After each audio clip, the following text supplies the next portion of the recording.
Everybody dreams of retiring rich. In today's video, we're breaking down methods anyone can follow to build real wealth. So, you've hit 40 and suddenly the idea of retirement doesn't feel like some far-off fantasy anymore. The good news? It's not too late. The bad news? You don't have decades to mess around. At this age, the smartest way to play is to crank up your savings and stop pretending small changes don't matter. Every dollar counts now. You skip the extra car you don't need, you stop treating eating out like a daily hobby, and you redirect that cash into investments that actually grow. This is where you load up your retirement accounts like your 401k, IRA, whatever tax-friendly bucket you can pour money into. But savings alone won't get you there. You need growth. That's where index funds, EFTs, and dividend-paying stocks become your best friends. You can't be reckless, but you also can't play it so safe that your money just sits in a savings account getting eaten alive by inflation. At this point, your strategy has to be aggressive enough to catch up, but steady enough not to blow up. Real estate has always been one of the things people talk about when it comes to building wealth, and the truth is, it works because it's simple. At the end of the day, everyone needs a place to stay, and that makes property different from most other investments.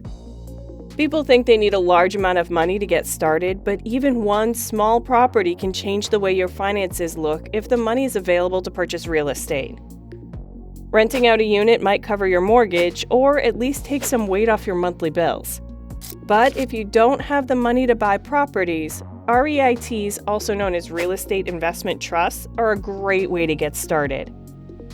They work like stocks, but instead of investing in a company, you're buying into a portfolio of properties. It's a simple way to tap into real estate income without actually owning a building. Another option is to invest in loans that other people use to purchase real estate. Through certain platforms, you can lend money that's pooled together with other investors, and when the borrower makes payments, you earn a return with interest. You don't need to manage tenants or take care of properties yourself. You're basically acting like the bank, and the best part is that you still benefit from the real estate market while keeping things hands-off. If you own real estate yourself, it isn't always smooth. There are months when a tenant leaves or when the boiler breaks down and suddenly you're paying for repairs you didn't plan for. The real win in property isn't flipping houses for quick cash or trying to own 10 different buildings. It's owning one or two places that bring in steady rent, covering their own costs, and quietly building value as the years pass. But not everyone has the money or patience to get into real estate. That's why so many people turn to their own small business. Starting a business sounds scary to a lot of people, but it doesn't always mean opening a giant company or risking everything you own. Sometimes it begins with something small, like turning a hobby into a side income or offering a service you already know how to do. Maybe it's baking on weekends, cutting hair after work, or fixing phones for friends. The point is that business doesn't always start with $1 million idea. The difference between working a job and running a business is control and the ability to develop your own plan. With a job, your income depends on someone else. With a business, even a small one, you set the pace.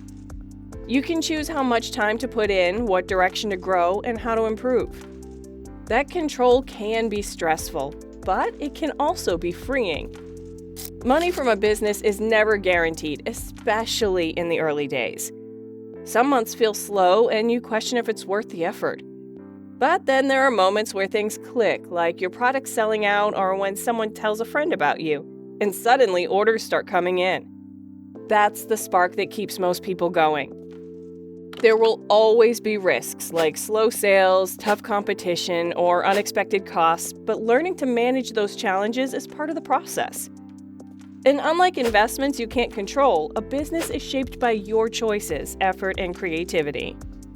If you don't want to put all your eggs in one basket by running a business and making it your main focus, then you can create a side hustle. It's a way of earning money outside your main job, and for many people, it feels like the most approachable path. It can be driving a few hours for a rideshare app after work, selling clothes online, tutoring a subject you're good at, or even making digital products people can download. The beauty of a side hustle is that you can start with what you already know or enjoy. Unlike a full business, a side hustle doesn't usually carry heavy risks. You don't need to rent an office, hire staff, or invest huge amounts of money. Most of the time, you just need your time, your skills, or even your phone and internet connection.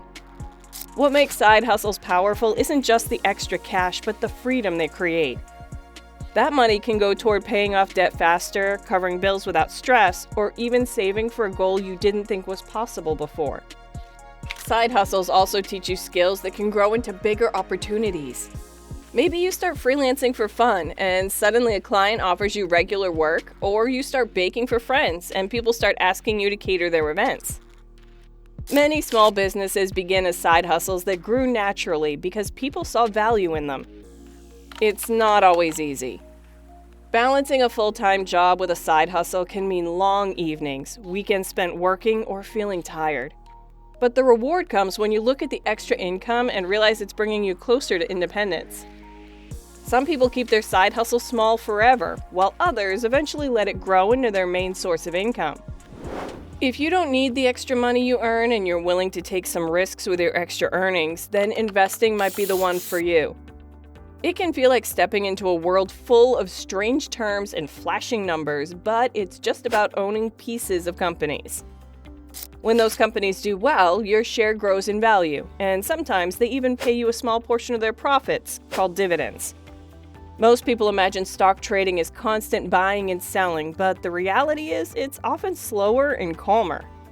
You can choose a few companies you believe in, or even invest through funds that spread your money across many companies, which lowers the risk. That way, you're not putting all your hopes on one stock, and you don't have to watch the market every single day. What makes stocks powerful is compounding. That means the money you earn doesn't just sit there, it can be reinvested to earn more. Of course, the stock market has its downs. Prices rise and fall, and there are times when it feels like everything is crashing. That's why patience is so important. If you panic and sell every time things dip, you'll likely lose more than you gain. The best part is you don't need a fortune to start. Many apps and platforms now let you invest with small amounts, even the price of a coffee or two.